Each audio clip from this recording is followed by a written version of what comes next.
Hello students, നമ്മളിന്ന് second മോഡ്യൂളാണ് start ചെയ്യുന്നത്. Second മോഡ്യൂളിനകത്ത് first chapter എന്ന് പറഞ്ഞാൽ ക്വാളിറ്റി പ്ലാനിങ് ആൻഡ് കൺട്രോൾ അല്ലെങ്കിൽ quality planning and it's development ആണ്. ഓക്കെ, അപ്പോൾ അതൊരു പുതിയ ചാപ്റ്റർ ആണ്. ദെൻ അതേപോലെ തന്നെ ഒത്തിരി ഇമ്പോർട്ടൻസ് ഉള്ള ഒരു ചാപ്റ്റർ ആണ്. കാരണം എക്സാമിന് ഒരുപാട് ക്വസ്റ്റ്യൻസ് അതിൽ നിന്ന് ചോദിക്കുന്നതാണ്. ഏതൊരു ക്വസ്റ്റ്യൻ പേപ്പർ എടുത്ത് നിങ്ങൾ നോക്കിയാലും ISO അല്ലെങ്കിൽ TQ അല്ലെങ്കിൽ ക്വാളിറ്റി പ്ലാനിങ് അതിനെക്കുറിച്ചൊരു ക്വസ്റ്റ്യൻ ഉണ്ടാവും, ഉറപ്പായിട്ടും ഉണ്ടാവും. സോ അത്രയും ഇമ്പോർട്ടൻസ് കൊടുത്ത് പഠിക്കേണ്ട ഒരു ചാപ്റ്റർ ആണ് സെക്കൻഡ് മോഡ്യൂളിലെ quality planning and its development എന്നുള്ള ചാപ്റ്റർ. പിന്നെ അതിനകത്ത് ആദ്യം പോകുന്നത് ഡെഫിനിഷൻസ് ഓഫ് ക്വാളിറ്റി ആണ്. ഒരുപാട് ഡെഫിനിഷൻസ് സ്ലൈഡിൽ കിടപ്പുണ്ട്. അതിനകത്ത് ഏതെങ്കിലും നിങ്ങൾക്ക് ഇഷ്ടമുള്ള കുറച്ച് ഡെഫിനിഷൻസ് പഠിക്കുക. സോ ഫസ്റ്റ് ഡെഫിനിഷൻ എന്ന് പറഞ്ഞാൽ quality is fitness for use. ഒരു പ്രോഡക്റ്റിനെ യൂസ് ചെയ്യാൻ ആവശ്യമായിട്ടുള്ള ഫിറ്റ്നസിനെയാണ് നമ്മൾ എന്ത് പറയുന്നത്, ക്വാളിറ്റി എന്ന് പറയുന്നത്.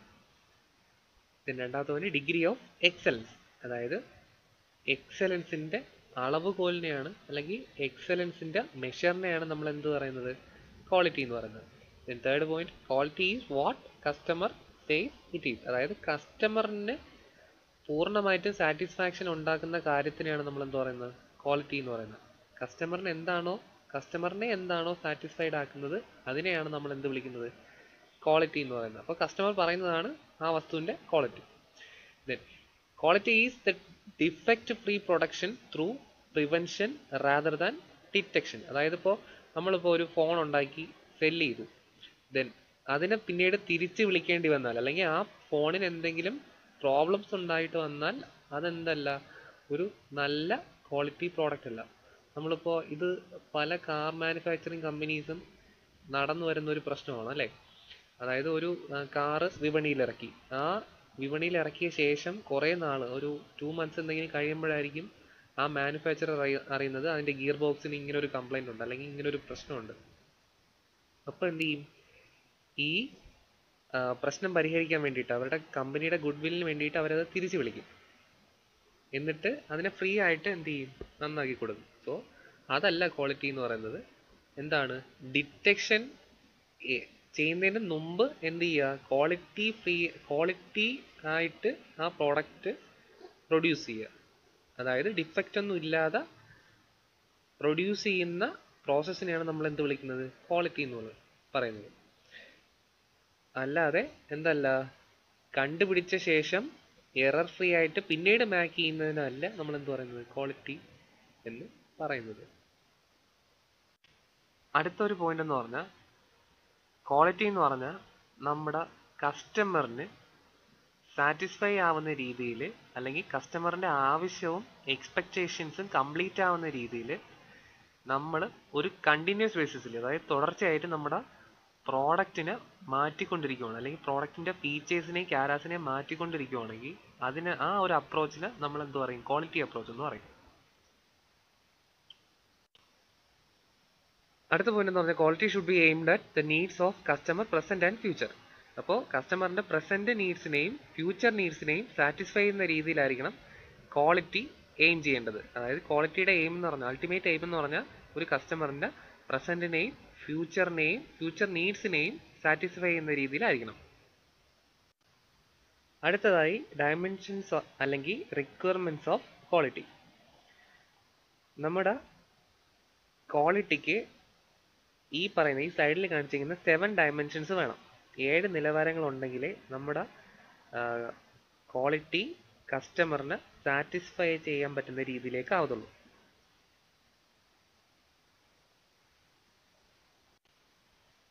ഒരു കസ്റ്റമർ ഒരു പ്രോഡക്റ്റിൽ സാറ്റിസ്ഫൈ ആവണമെങ്കിൽ ഈ 7 ഡയമെൻഷൻസ് അല്ലെങ്കിൽ ഈ 7 റിക്വയർമെന്റ്സ് കംപ്ലീറ്റ് ആയിരിക്കണം.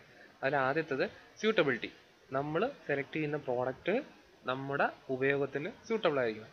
ദെൻ രണ്ടാമത് ഡ്യൂറബിലിറ്റി നിങ്ങൾക്ക് അറിയാം. അപ്പോൾ എന്താണ്, ഒരു ലാർജ് പീരീഡ് ഓഫ് ടൈമിനകത്ത് നമുക്കതിനെ യൂസ് ചെയ്യാൻ പറ്റണം. ഒരു എക്സാമ്പിൾ പറയുവാണെങ്കിൽ ഫോൺ നമ്മളിപ്പോൾ 2 year 3 year ഒക്കെ യൂസ് ചെയ്യാൻ പറ്റിയ അതിന് നല്ല ഡ്യൂറബിൾ ആണെന്ന് പറയും. ദെൻ ഡിപ്പെൻഡബിലിറ്റി, റിലയബിലിറ്റി എന്ന് പറഞ്ഞാൽ എന്താണ്, നമുക്കതിനെ ആശ്രയിക്കാൻ പറ്റണം. ദെൻ റിലയബിലിറ്റി എന്ന് പറഞ്ഞാൽ എന്താണ്? വിശ്വാസ്യത. ദെൻ നാലാമത്തത് സേഫ് വർക്കബിലിറ്റി, അതായത് അത് വർക്ക് ചെയ്യുമ്പോൾ നമുക്ക് എന്തായിരിക്കണം? സേഫ് ആയിരിക്കണം. ദെൻ അഫോർഡബിലിറ്റി, അതായത് സാധാരണക്കാർക്ക് താങ്ങാൻ പറ്റുന്നതായിരിക്കണം, അല്ലെങ്കിൽ നമുക്ക് അഫോർഡബിൾ ആയിരിക്കണം അതിൻ്റെ പ്രൈസും കാര്യങ്ങളുമെല്ലാം. ദെൻ ആപ്ലിക്കബിലിറ്റി, നമ്മുടെ പ്രോഡക്റ്റ്, നമ്മൾ വാങ്ങുന്ന പ്രോഡക്റ്റ് ആപ്ലിക്കബിൾ ആയിരിക്കും, നമ്മൾ ഉദ്ദേശിക്കുന്ന സ്ഥലത്ത് കറക്റ്റ് ആപ്ലിക്കബിൾ ആയിരിക്കും. Then last value for the money. നമ്മൾ ഇപ്പോൾ എക്സാമ്പിൾ പറയുകയാണെങ്കിൽ ഫോൺ ഇപ്പം നമ്മൾ മാക്സിമം ഫീച്ചേഴ്സ് കുറഞ്ഞ പ്രൈസിനകത്ത് അല്ലെങ്കിൽ നമുക്ക് അഫോർഡ് ചെയ്യാൻ പറ്റുന്ന പ്രൈസിനകത്താണെങ്കിലാണ് നമുക്ക് ആ ഫോൺ നന്നായിട്ട് തോന്നുന്നത്, അല്ലേ?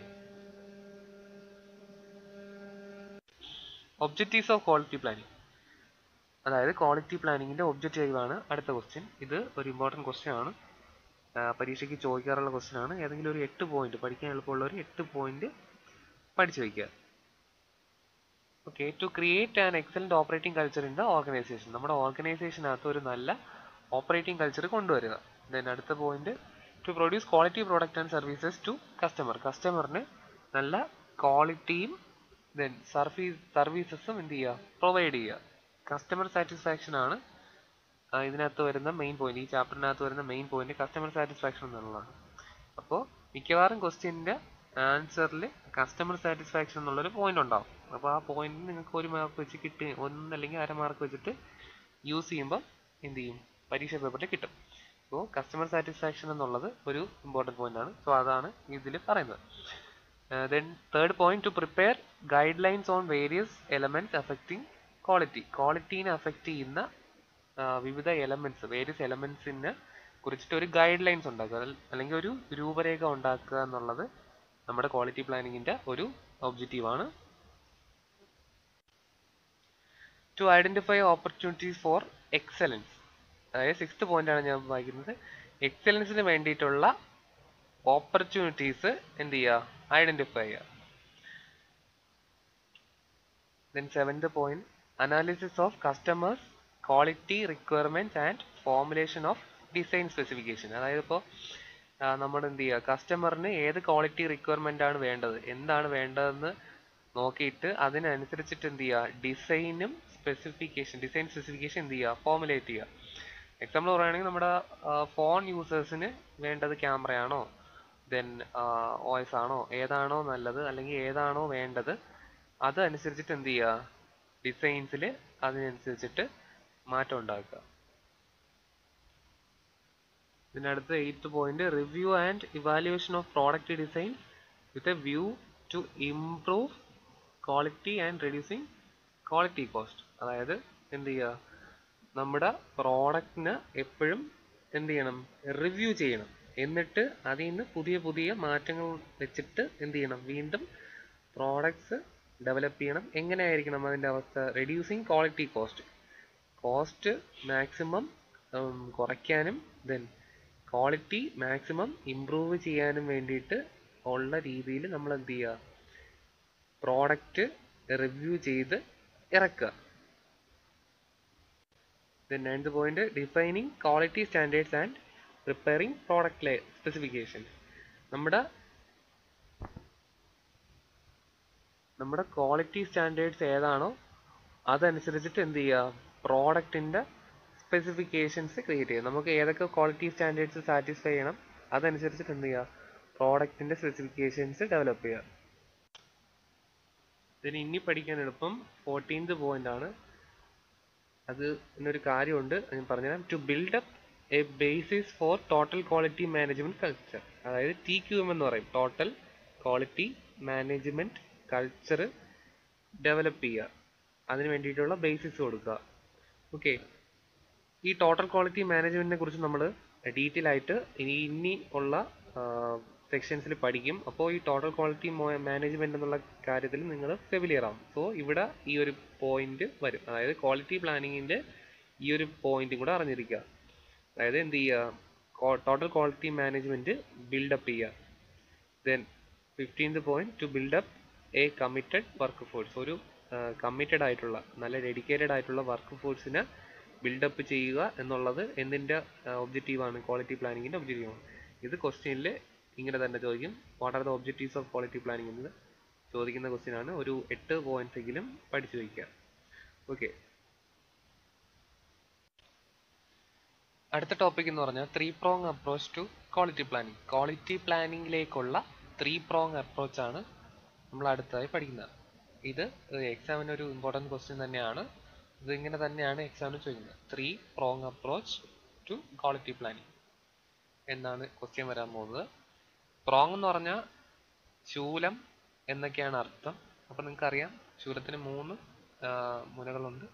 അതുപോലെ തന്നെ ഇവിടെയും എന്തുണ്ട്, 3 ആരോസ് ഉണ്ട്.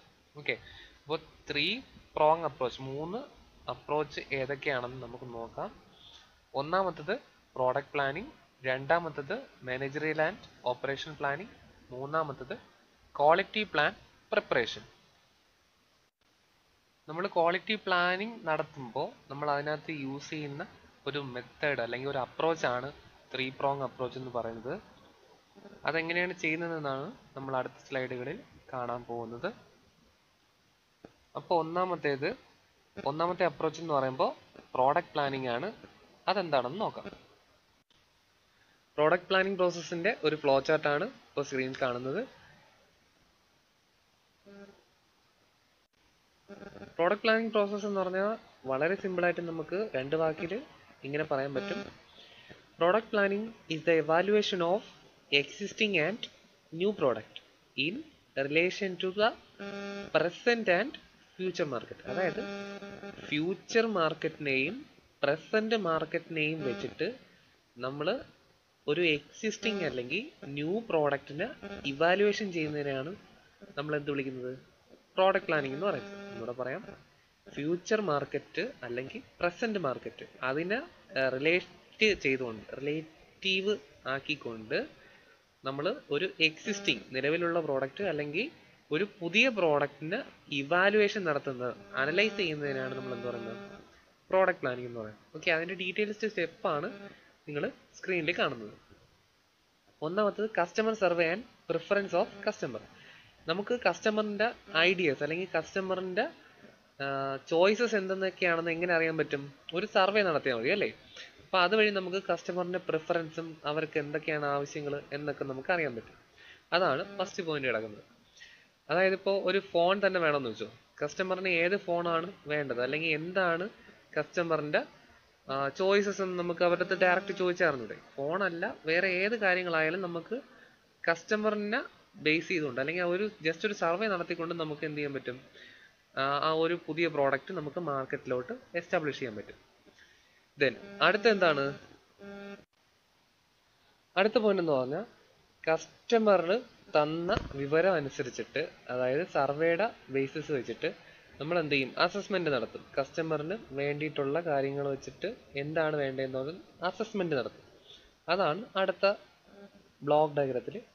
ബ്ലോക്കിൽ പറയുന്നത്.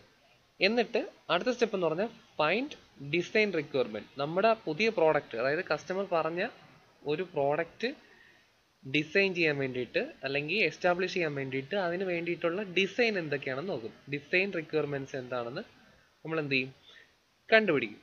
ദെൻ അടുത്തെന്ന് പറഞ്ഞാൽ പ്രസന്റ് പ്രാക്ടീസസ് നോക്കും. അതായത് ഇപ്പോൾ അതെങ്ങനെയാണ് ഉണ്ടാക്കുന്നത്, ഇപ്പോൾ ആ മൊബൈൽ ഫോൺ എങ്ങനെയാണ് ഉണ്ടാക്കുന്നത് എന്ന് നോക്കും. ഓക്കെ, ദെൻ അതായത് പ്രസന്റ് പ്രാക്ടീസസ് എന്താണെന്ന് നോക്കും. ദെൻ അടുത്തെന്ന് പറഞ്ഞാൽ എന്താണ്, ഫോർമുലേറ്റ് ടാർഗറ്റ് വാല്യൂസസ് ആൻഡ് പ്രാക്ടീസസ്. അതായത് ഫ്യൂച്ചറിൽ ആ ഫോൺ അല്ലെങ്കിൽ ആ പ്രോഡക്റ്റ് എങ്ങനെ വേണം. അതായത് ഇപ്പം നിങ്ങൾക്കറിയാം ഫോണിൻ്റെ കഴിഞ്ഞ കുറേ വർഷത്തെ ഒരു ഗ്രോത്ത് വെച്ചിട്ട് നമുക്ക് ഈ കാര്യം അനലൈസ് ചെയ്യാൻ പറ്റും. അതായത് ഫ്യൂച്ചർ ടാർഗറ്റ് ചെയ്യാതെ അല്ലെങ്കിൽ ഫ്യൂച്ചറിൽ മാർക്കറ്റിൽ വരാനുള്ള ട്രെൻഡും കാര്യങ്ങളും അറിഞ്ഞൂടാതെ ബിസിനസ് അല്ലെങ്കിൽ മാർക്കറ്റിൽ പ്രോഡക്റ്റ്സ് ഇറക്കിയ എന്ത് പറ്റും, ഒരുപാട് നഷ്ടങ്ങളുണ്ടാവും. ഫോർ എക്സാമ്പിൾ, മാർക്കറ്റിൽ നിന്ന് കുറച്ച് കാലം മുമ്പ് ഡിസപ്പിയർ ആയി പോയ ഒരു ഫോണാണ് നോക്കിയ അല്ലേ. അപ്പോൾ അതൊക്കെ എന്താണ്, ഫ്യൂച്ചറിൽ വരാൻ ചാൻസ് ഉണ്ടാവുന്ന ഡെവലപ്മെന്റ്സിനെ കാൽക്കുലേറ്റ് ചെയ്യാതെ നടത്തിയതിന്റെ പ്രശ്നങ്ങളാണ് ആ ഒരു ഫോൺ മാർക്കറ്റിൽ നിന്ന് തന്നെ ഡിസപ്പിയർ ആവാനുള്ള ചാൻസ് അല്ലേ. മാർക്കറ്റിൽ നിന്ന് തന്നെ ഡിസപ്പിയർ ആയ നിങ്ങൾ കണ്ടതാണ്. ഓക്കെ, അപ്പോൾ ഫ്യൂച്ചർ എക്സ്പാൻഷനും കൂടെ അല്ലെങ്കിൽ ഫ്യൂച്ചറിൽ വരാനുള്ള മാർക്കറ്റിലുള്ള ട്രെൻഡ്സും കൂടെ അനലൈസ് ചെയ്ത് വേണം എന്ത് ചെയ്യാൻ, ഇങ്ങനെയുള്ള പ്രോഡക്ട്സ് മാർക്കറ്റിൽ ഇറക്കുക. അല്ലെങ്കിൽ ഭീമമായിട്ടുള്ള നഷ്ടങ്ങൾ എന്ത് ചെയ്യും, ഉണ്ടാവും. വേറെ എക്സാമ്പിൾ പറയുകയാണെങ്കിൽ നമ്മുടെ ക്യാമറ അല്ലേ, ക്യാമറ എന്നുള്ള കാര്യം ആദ്യം VGA ക്യാമറ ആയിരുന്നു പണ്ട് ആണല്ലോ. ഇപ്പോൾ നമ്മൾ അത്യാവശ്യം DSLR-ൽ എടുക്കുന്ന അല്ലെങ്കിൽ SLR-ൽ എടുക്കാൻ പറ്റുന്ന അത് ആ ഒരു ക്ലാരിറ്റി അല്ലെങ്കിൽ ആ ഒരു ക്വാളിറ്റി എടുക്കാൻ പറ്റുന്ന ഫോട്ടോ എടുക്കാൻ പറ്റുന്ന മൊബൈൽ ഫോൺസ് വരെ നമുക്ക് എന്താണ് അവൈലബിൾ ആണ് അല്ലേ. അപ്പോൾ അതൊക്കെ എന്താണ് ഫ്യൂച്ചറിലുള്ള, അതായത് ഇനിയും ഇതെന്ത് ചെയ്യും, ഡെവലപ്പ് ചെയ്ത് പോകും അല്ലേ. 48 മെഗാ എന്നുള്ളത് ഒരു 100 200 ഒക്കെ ചിലപ്പോൾ എന്ത് ചെയ്യാം ഫ്യൂച്ചറിൽ ആവാം. ഓക്കെ, അതേപോലെ ഡുവൽ ക്യാം ആയിരുന്നു, ട്രിപ്പിൾ ക്യാം ആയി, പിന്നെ ഇപ്പോൾ ക്വാഡ് ക്യാം ആയി. ഇനി എത്ര ക്യാമറ ഉണ്ടെന്ന് നമുക്ക് എന്ത് ചെയ്യാം, കണ്ടറിയാം. ഓക്കെ, അപ്പോൾ അതൊക്കെ എന്താണ് ഫ്യൂച്ചർ എക്സ്പാൻഷൻ അല്ലെങ്കിൽ ഫ്യൂച്ചറിലേക്ക് വരുന്ന മാർക്കറ്റിലെ ട്രെൻഡ്സ് അറിഞ്ഞുകൊണ്ട് എന്താണ് കമ്പനിക്കാർ ചെയ്തതാണ്. ഓക്കെ, ദെൻ അടുത്ത പ്രോസസ്സ് എന്ന് പറഞ്ഞാൽ എന്താണ്, പ്ലാൻ ക്വാളിറ്റി സിസ്റ്റം. ഏത് ക്വാളിറ്റി സിസ്റ്റം ആണ് വേണ്ടതെന്ന് എന്ത് ചെയ്യുക, പ്ലാൻ ചെയ്യുക. അതായത് എക്സലൻസ് അച്ചീവ് ചെയ്യാൻ വേണ്ടിയിട്ട്, അതായത് ശ്രേഷ്ഠത അച്ചീവ് ചെയ്യാൻ വേണ്ടിയിട്ട് ഏത് ക്വാളിറ്റി സിസ്റ്റം ആണ് വേണ്ടതെന്ന് എന്ത് ചെയ്യുക, പ്ലാൻ ചെയ്യുക. ദെൻ അടുത്തതെന്ന് പറഞ്ഞാൽ എന്താണ്, ഫോർമുലേറ്റ് പ്രോജക്റ്റ്. നമ്മുടെ കമ്പനിയുടെ ഗ്രോത്ത് അല്ലെങ്കിൽ മിഷൻ അച്ചീവ് ചെയ്യാൻ വേണ്ടിയിട്ട് എന്ത് ചെയ്യണം, പ്രോജക്ട്സ് ഫോർമുലേറ്റ് ചെയ്യണം. അതായത് ഇൻക്രിമെന്റൽ പ്രോജക്ട്സ് എന്ത് ചെയ്യണം, ചെയ്തു വെക്കണം. അതായത് കമ്പനിയുടെ മിഷനും ഗ്രോത്തും ടാർഗറ്റ് അച്ചീവ് ചെയ്യാൻ വേണ്ടിയിട്ട് വർക്കേഴ്സിന് എന്ത് ചെയ്യണം, അതിൻ്റെതായിട്ടുള്ള പ്രൊമോഷൻസ് കൊടുക്കണം അല്ലേ. അപ്പം അവർക്കൊരു എൻകറേജ്മെന്റ് കൊടുത്താലേ നമ്മുടെ കമ്പനി എന്ത് ചെയ്യത്തുള്ളൂ, ഗ്രോത്തിലോട്ട് വരത്തുള്ളൂ. സോ അതേപോലുള്ള ഇൻക്രിമെന്റൽ പ്രോജക്ട്സ് എന്ത് ചെയ്യുക, ഫോർമുലേറ്റ് ചെയ്ത് വയ്ക്കുക. ദെൻ ലാസ്റ്റ് എന്താണ്, ഏറ്റവും ലാസ്റ്റ്, അതായത് പ്രോഡക്റ്റ് പ്ലാനിങ്ങിൽ വരുന്ന ഏറ്റവും ലാസ്റ്റ് സ്റ്റെപ്പ് എന്താണ്, പ്രിപ്പയർ ആക്ഷൻ പ്ലാൻ. ഒരു ആക്ഷൻ പ്ലാൻ എന്ത് ചെയ്യുക, പ്രിപ്പയർ ചെയ്യുക.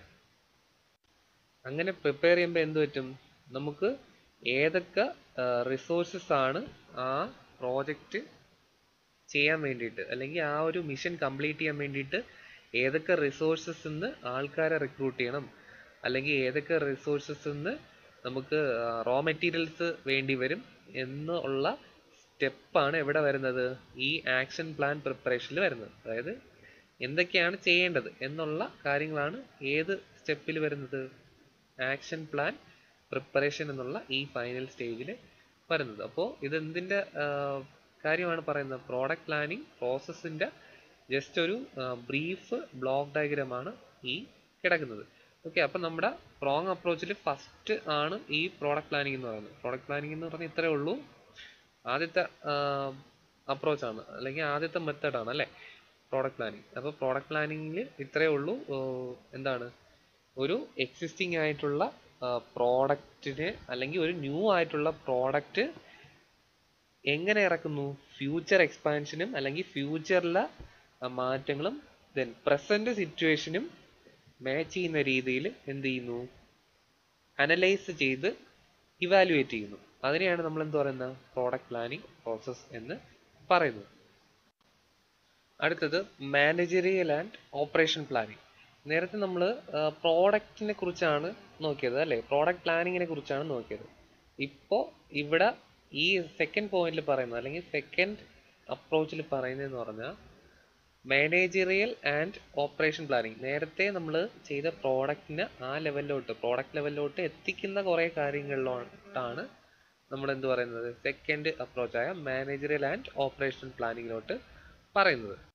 ഫസ്റ്റ് എന്ന് പറഞ്ഞാൽ പ്രിപ്പയറിങ് ഓർഗനൈസേഷൻ സ്ട്രക്ചർ. അപ്പോൾ ഓർഗനൈസേഷൻ സ്ട്രക്ചറൊക്കെ നമ്മൾ നേരത്തെ പഠിച്ചിട്ടുള്ളതാണ്.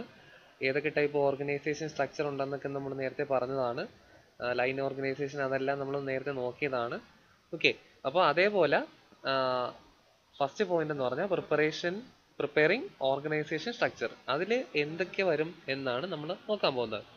അപ്പോൾ റെസ്പോൺസിബിലിറ്റി അതോറിറ്റി എന്തൊക്കെയാണ് എന്ന് നമ്മൾ അതിൽ നേരത്തെ പറഞ്ഞതാണ്. അപ്പോൾ ഇതിനകത്ത് ഈ ഒരു മാനേജറിയൽ ഓപ്പറേഷൻ പ്ലാനിങ്ങിനകത്ത് ആദ്യത്തെ സ്റ്റെപ്പ് ആയിട്ടുള്ള പ്രിപ്പയറിങ് ഓർഗനൈസേഷൻ സ്ട്രക്ചർ, അതായത് ഓർഗനൈസേഷൻ സ്ട്രക്ചറിന്റെ പ്രിപ്പറേഷൻ, അതിനകത്ത് നമ്മൾ എന്തൊക്കെ ഡിഫൈൻ ചെയ്ത് വെക്കും, റെസ്പോൺസിബിലിറ്റി അതോറിറ്റി ഡിഫൈൻ ചെയ്യും. ദെൻ അവര് ഏതൊക്കെ റിലേഷൻഷിപ്പിലാണ് ഒരു പാറ്റേൺ അറേഞ്ച് ചെയ്തേക്കുന്നത് എന്നൊക്കെ എന്ത് ചെയ്യും, ഡിഫൈൻ ചെയ്യും.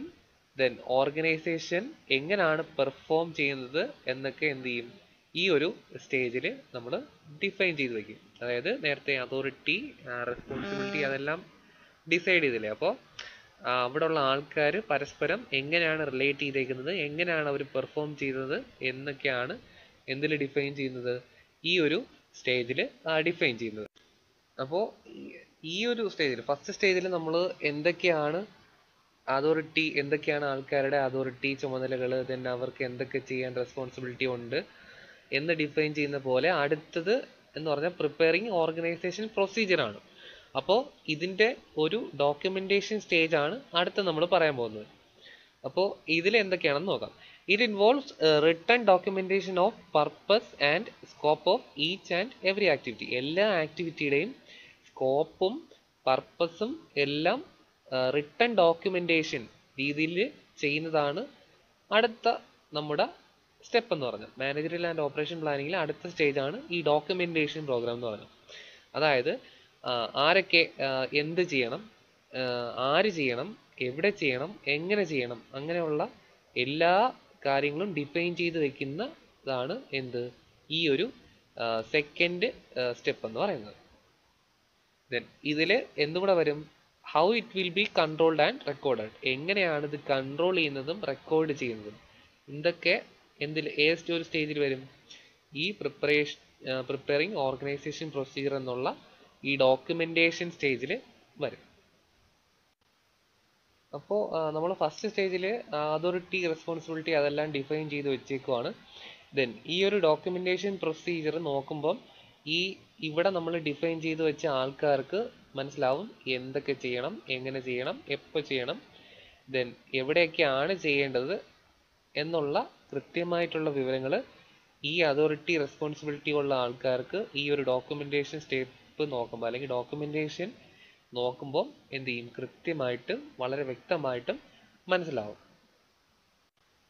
ദെൻ മൂന്നാമത്തെ സ്റ്റേജ് എന്ന് പറഞ്ഞാൽ പ്രിപ്പയറിംഗ് പ്രോസസ്സ്. അതിൽ പേര് പോലെ തന്നെ പ്രിപ്പയർ ചെയ്യുവാണ്. ഇത് ഇൻവോൾവ് ചെയ്യുന്നതെന്ന് പറഞ്ഞാൽ എന്താണ്, കുറേ റോ മെറ്റീരിയൽ അല്ലെങ്കിൽ ഇൻപുട്ട് എങ്ങനെ ശാസ്ത്രീയമായ രീതിയിൽ അല്ലെങ്കിൽ മോസ്റ്റ് കോസ്റ്റ് എഫക്റ്റീവ് രീതിയിൽ എന്ത് ചെയ്യാം, ഔട്ട്പുട്ടായിട്ട് കൺവേർട്ട് ചെയ്യാം. അപ്പോൾ ആ ഒരു കാര്യം എങ്ങനെയാണ് പ്രിപ്പയറിംഗ് പ്രോസസ്സ് തയ്യാറാക്കുന്നത് എന്ന കാര്യങ്ങളെ ഡീൽ ചെയ്യുന്ന സ്റ്റേജാണ് ഈ തേർഡ് സ്റ്റേജ് എന്ന് പറയുന്നത്. ഓക്കെ, ഒന്നുകൂടെ പറയാം. നമ്മുടെ റോ മെറ്റീരിയൽ അതായത് ഇൻപുട്ട് എങ്ങനെ ശാസ്ത്രീയമായ രീതിയിൽ അല്ലെങ്കിൽ most cost effective and quality effective manner, quality പരമായും കോസ്റ്റ് എഫക്റ്റീവ് രീതിയിലും നമ്മുടെ ഇൻപുട്ട് എങ്ങനെ ഔട്ട്പുട്ട് ആവും എന്നുള്ള സെറ്റ് ഓഫ് ഇന്റർ റിലേറ്റഡ് ആക്ടിവിറ്റീസുമായി ബന്ധപ്പെട്ടതാണ് എന്ത്, പ്രിപ്പയറിംഗ് പ്രോസസ് എന്ന് പറയുന്നത്. ഓക്കെ, ദെൻ ലാസ്റ്റ് സ്റ്റേജ് എന്ന് പറഞ്ഞാൽ preparation of resources needed to implement quality management. Quality management implement ചെയ്യാൻ വേണ്ടിയിട്ട് ഏതൊക്കെ റിസോഴ്സസ് ആണോ വേണ്ടത് അതിൻ്റെയൊക്കെ പ്രിപ്പറേഷൻ ആണ് ലാസ്റ്റ് സ്റ്റേജിൽ വരുന്നത്. Okay, this includes the resources needed for all activities of the overall management functions that determine quality policy, objectives and responsibility. Then ഇതെന്ന് പറഞ്ഞാൽ ക്വാളിറ്റി പോളിസി ഡിഫൈൻ ചെയ്യുന്ന അല്ലെങ്കിൽ ഡിറ്റർമിൻ ചെയ്യുന്ന എല്ലാ മാനേജ് ഫങ്ഷൻ്റെയും റിസോഴ്സസ് അല്ലെങ്കിൽ ആക്ടിവിറ്റീസിന് എത്തിക്കുന്ന അല്ലെങ്കിൽ പ്രിപ്പറേഷൻ ചെയ്യുന്ന ഒരു സ്റ്റേജാണ് ഈ ഫോർത്ത് സ്റ്റേജ് എന്ന് പറയുന്നത്. നേരത്തെ പറഞ്ഞ നമ്മുടെ ക്വാളിറ്റി പോളിസി അച്ചീവ് ചെയ്യാൻ വേണ്ടിയിട്ട് ഏതൊക്കെ റിസോഴ്സസ് അല്ലെങ്കിൽ ഏതൊക്കെ ആക്ടിവിറ്റീസ് വേണോ അതിനെ എല്ലാത്തിനെയും ഇംപ്ലിമെന്റ് ചെയ്യുന്ന അല്ലെങ്കിൽ അതിനെ എല്ലാത്തിനെയും കൂടെ നടത്തിക്കൊണ്ട് പോകുന്ന ഒരു സ്റ്റേജാണ് ഈ ഫോർത്ത് സ്റ്റേജ് എന്ന് പറയുന്നത്. ഓക്കെ, ദെൻ തേർഡ് നമ്മുടെ പ്രോങ് അപ്രോച്ചിൽ വരുന്ന 3 പ്രോങ് അപ്രോച്ചിൽ വരുന്ന തേർഡ് സ്റ്റെപ്പാണ് അല്ലെങ്കിൽ തേർഡ് അപ്രോച്ചാണ് എന്ത്, ക്വാളിറ്റി പ്ലാൻ പ്രിപ്പറേഷൻ. അതായത് നേരത്തെ നമ്മൾ നോക്കി 3 പ്രോങ് അപ്രോച്ചിൽ 2 നമ്മൾ നേരത്തെ പറഞ്ഞു. ദെൻ തേർഡ് ആണ് ഞാൻ ഇപ്പോൾ പറയാൻ പോകുന്നത്. ദെൻ അതാണ് എന്ത് ക്വാളിറ്റി പ്ലാൻ പ്രിപ്പറേഷൻ. ഇതിനകത്ത് വരുന്നതെന്ന് പറഞ്ഞാൽ ഒരു ഡോക്യുമെന്റ് നമ്മൾ എന്ത് ചെയ്യുവാണ്, പ്രിപ്പയർ ചെയ്യുവാണ്. ഈ ഡോക്യുമെന്റിനകത്ത് നമ്മൾ ചെയ്യാൻ ഉദ്ദേശിക്കുന്ന കാര്യങ്ങളുടെ റിസോഴ്സ് അല്ലെങ്കിൽ ആ നമ്മൾ ചെയ്യാൻ പോകുന്ന ആക്ടിവിറ്റിയുടെ ഓർഡർ അതെല്ലാം ഉണ്ടാവും. ഫോർ എക്സാമ്പിൾ ഞാനിപ്പോൾ ഒരു നമ്മളൊരു ലെയ്ത്തിൽ നിങ്ങളെല്ലാവരും വർക്ക് ചെയ്തതാണ് അല്ലേ. അപ്പോൾ അല്ലെങ്കിൽ ഒരു ഒരു പ്രോഡക്റ്റ് ഉണ്ടാക്കുവാണെന്ന് വെച്ചോ. അപ്പോൾ ആ പ്രോഡക്റ്റ് ഇപ്പോൾ അപ്പോൾ ആ പ്രോഡക്റ്റ് നമ്മൾ ഉണ്ടാക്കുന്നതിന് മുമ്പ് നമുക്ക് എന്ത് കാണും, അതിനെക്കുറിച്ചൊരു ഐഡിയ കാണും. അപ്പോൾ ആ ഐഡിയ നമ്മൾ എന്താകും, പേപ്പറിലാകും അല്ലേ. അപ്പോൾ നമ്മൾ അതിനെ ഡോക്യുമെന്റേഷൻ ചെയ്യുന്നു പറയാം. ഓക്കെ. അപ്പോൾ നമുക്ക് അതിന് ഏകദേശം ഒരു ലേ ഔട്ട് കാണും. അതിൻ്റെ ഡയമെൻഷൻസ് ഇത്ര സെൻറ്റിമീറ്റർ ആയിരിക്കും, അതിൻ്റെ ലെങ്ത് ഇത്ര ആയിരിക്കും. ഇപ്പോൾ ഒരു റെക്റ്റാങ്കുലർ ബ്ലോക്കിൽ ഒരു ഹോളാണ് നമ്മൾ ഉദ്ദേശിക്കുന്നത് വെച്ചോ. അപ്പം നമുക്ക് ആദ്യം ആ റെക്റ്റാങ്കുലർ ബ്ലോക്ക് കാണും. ആ റെക്റ്റാങ്കുലർ ബ്ലോക്കിൻ്റെ സൈഡ് എത്രയാണ്, ലെങ്ത് എത്രയാണ്, ഹൈറ്റ് എത്രയാണ്, ദെൻ എത്ര മാറിയാണ് അതിൻ്റെ സെൻറ്ററിൽ ആ ബ്ലോക്കിൽ ആ ക്യൂബിൻ്റെ ബ്ലോക്കിൽ ഹോൾ വരുന്നത്, അതെല്ലാം നമുക്ക് എന്ത് കാണും, ഒരു ഡ്രോയിങ്ങിൽ കാണും അല്ലേ. അപ്പോൾ ആ ഡ്രോയിങ്ങിൽ എന്തെങ്കിലും ഒരു ചെറിയ മിസ്റ്റേക്ക് വന്നാൽ തന്നെ എന്തായിരിക്കും, ആ ഒബ്ജക്റ്റ് ഫ്ലോപ്പ് ആയിരിക്കും. ഓക്കെ. അപ്പോൾ നമുക്ക് ആ ക്വാളിറ്റി ഡിസൈൻ ചെയ്യുന്ന അല്ലെങ്കിൽ നമുക്ക് വേണ്ട ക്വാളിറ്റിക്ക് ആവശ്യമായിട്ടുള്ള ഒരു ഡോക്യുമെന്റേഷൻ നമ്മുടെ കയ്യിലുണ്ടാവും, ഒരു ഡ്രോയിങ് നമ്മുടെ കയ്യിലുണ്ടാവും. ദെൻ അപ്പം നിങ്ങൾക്കറിയാം ഒരു ബ്ലോക്കിലാണ് ഹോൾ ഇടുന്നതെന്ന് വെക്കുക. അപ്പോൾ ആ ബ്ലോക്കിൽ ഹോൾ ഇടുമ്പം ആദ്യം നമ്മൾ എന്ത് ചെയ്യും, ഹോളാണോ നേരിട്ട് കൊണ്ടിടുന്നത്, ഫസ്റ്റ് നമ്മൾ ആ ബ്ലോക്ക് കിട്ടിയ നമ്മൾ എന്ത് ചെയ്യത്തില്ല, ഹോൾ കൊണ്ട് നേരെ ഇടത്തില്ല. പകരം എന്താണ്, നമ്മൾ അതിൻ്റെ സൈസ് കറക്റ്റ് ആണോ എന്ന് ചെക്ക് ചെയ്യും അല്ലേ. സ്കെയിലോ വെർനിയറോ എന്തെങ്കിലും വെച്ചിട്ട് സൈസ് കറക്റ്റ് ആണോ എന്ന് നോക്കും. ഇനി സൈസ് കറക്റ്റ് അല്ലെങ്കിൽ എന്താകും, നമ്മൾ അതിൻ്റെ സൈസ് കറക്റ്റ് ആകും, ലെങ്തും ഹൈറ്റും വിഡ്ത്തും എല്ലാം എന്ത് ചെയ്യും, കറക്റ്റ് ആകും. എന്നിട്ട് മാത്രമേ നമ്മൾ എന്ത് ചെയ്യത്തുള്ളൂ, നടുക്ക് ഹോൾ ഇടത്തുള്ളൂ. സൈസ് കറക്റ്റ് ആക്കാതെ ഹോൾ ഇട്ടാൽ എന്ത് പറ്റും, നമ്മൾ ഉദ്ദേശിക്കുന്ന എഫക്റ്റ് ആയിരിക്കത്തില്ല ആ ബ്ലോക്ക് ചെയ്തു വരുമ്പോൾ നമുക്ക് കിട്ടുന്നത്. ഓക്കെ. അപ്പോൾ ഈ ഡോക്യുമെന്റേഷൻ ക്വാളിറ്റി പ്ലാൻ പ്രിപ്പറേഷനകത്ത് എന്ത് വരും, ഒരു ഡോക്യുമെന്റ് ഉണ്ടാവും. ആ ഡോക്യുമെന്റിനകത്ത് നമ്മൾ ചെയ്യാൻ ഉദ്ദേശിക്കുന്ന അല്ലെങ്കിൽ നമുക്ക് ഉദ്ദേശിക്കുന്ന ക്വാളിറ്റി പ്രാക്ടീസസ് എന്തൊക്കെ ആയിരിക്കും, ദെൻ റിസോഴ്സസ് എന്തൊക്കെ ആണെന്നും ഉണ്ടാവും. ദെൻ പിന്നെന്ത് കാണും, സീക്വൻസസ് ഓഫ് ആക്ടിവിറ്റീസ്. അതായത് ആദ്യം നമ്മൾ എന്ത് ചെയ്യും, ഹൈറ്റ് അല്ലെങ്കിൽ ലെങ്ത് അല്ലെങ്കിൽ വിഡ്ത്ത് ഇതെല്ലാം നോക്കിയിട്ടായിരിക്കും ചെയ്യുന്നത് അല്ലേ. അല്ലാതെ നേരിട്ട് ആദ്യമേ കൊണ്ടുപോയി ഒരു ഡ്രിൽ ബിറ്റ് എടുത്ത് എന്ത് ചെയ്യത്തില്ല, ഹോൾ ഇടത്തില്ല. ഓക്കെ. അപ്പോൾ നമ്മൾ ആദ്യം എന്ത് ചെയ്യും, സൈസ് ചെക്ക് ചെയ്യും, ദെൻ അത് സൈസ് കറക്റ്റ് ആക്കിയിട്ട് എന്ത് ചെയ്യും, നടുക്കൊരു ഹോൾ ഇടല്. ഓക്കെ. അപ്പോൾ അതാണ് എന്തിൽ പറയുന്നത്, ക്വാളിറ്റി പ്ലാൻ പ്രിപ്പറേഷനകത്ത് പറയുന്നത്. ദെൻ ഈ ക്വാളിറ്റി പ്ലാനിനകത്ത് എന്തും കൂടെ കാണും, നമ്മുടെ ഒബ്ജക്റ്റിന് അല്ലെങ്കിൽ നമ്മുടെ കമ്പനിക്ക് ഒരു ക്വാളിറ്റി മാനുവൽ കാണും. അതായത് ക്വാളിറ്റി മാനുവൽ എന്തുവാണെന്നാണ് അടുത്ത ഈ ബ്രാക്കറ്റിൽ പറഞ്ഞിരിക്കുന്നത്. Document stating quality policies and describing the quality system of an organisation. ഒരു ഓർഗനൈസേഷന്റെ ക്വാളിറ്റി സിസ്റ്റം ഏതൊക്കെയാണ് എന്ന് ഡിഫൈൻ ചെയ്യുന്ന അല്ലെങ്കിൽ ക്വാളിറ്റി പോളിസി ഡിഫൈൻ ചെയ്യുന്ന ഒരു ഡോക്യുമെന്റിനെയാണ് നമ്മൾ എന്ത് വിളിക്കുന്നത്, ക്വാളിറ്റി മാനുവൽ എന്ന് വിളിക്കുന്നത്. ഓക്കെ. ക്വാളിറ്റി മാനുവൽ ഇത് ചില കേസസിന് മാത്രമേ ആപ്ലിക്കബിൾ ഉള്ളൂ. അതായത് എല്ലാ കമ്പനിക്കും, ഇപ്പം നമ്മുടെ പോളിടെക്നിക് ആണെന്ന് വെച്ചോ, പോളിടെക്നിക്കിന് ഇത് ഉണ്ടാവണമെന്ന് ബാധകമല്ല. അതായത് ചില പ്രോഡക്റ്റ് അല്ലെങ്കിൽ മാനുഫാക്ചറിങ് കമ്പനീസിന് എന്തുണ്ടാവും, ഇങ്ങനെ ഒരു ക്വാളിറ്റി മാനുവൽ ഉണ്ടാവും. അതായത് ആ ക്വാളിറ്റി മാനുവൽ എന്തൊക്കെ കാണും, document stating quality policy and ആ കമ്പനിയുടെ ക്വാളിറ്റി പോളിസി എന്താണ്, അതിൻ്റെ ക്വാളിറ്റി പോളിസി എന്ന് സ്റ്റേറ്റ് ചെയ്യുന്ന ഒരു ഡോക്യുമെന്റ് ആയിരിക്കും. And describing the quality system of an organisation. ആ ഓർഗനൈസേഷന്റെ ക്വാളിറ്റി സിസ്റ്റം ഡിഫൈൻ ചെയ്യുന്നത് അല്ലെങ്കിൽ ഡിസ്ക്രൈബ് ചെയ്യുന്ന ഒരു ഡോക്യുമെന്റിനെയാണ് നമ്മൾ എന്ന് പറയുന്നത് ക്വാളിറ്റി മാനുവൽ എന്ന് പറയുന്നത്. അപ്പോൾ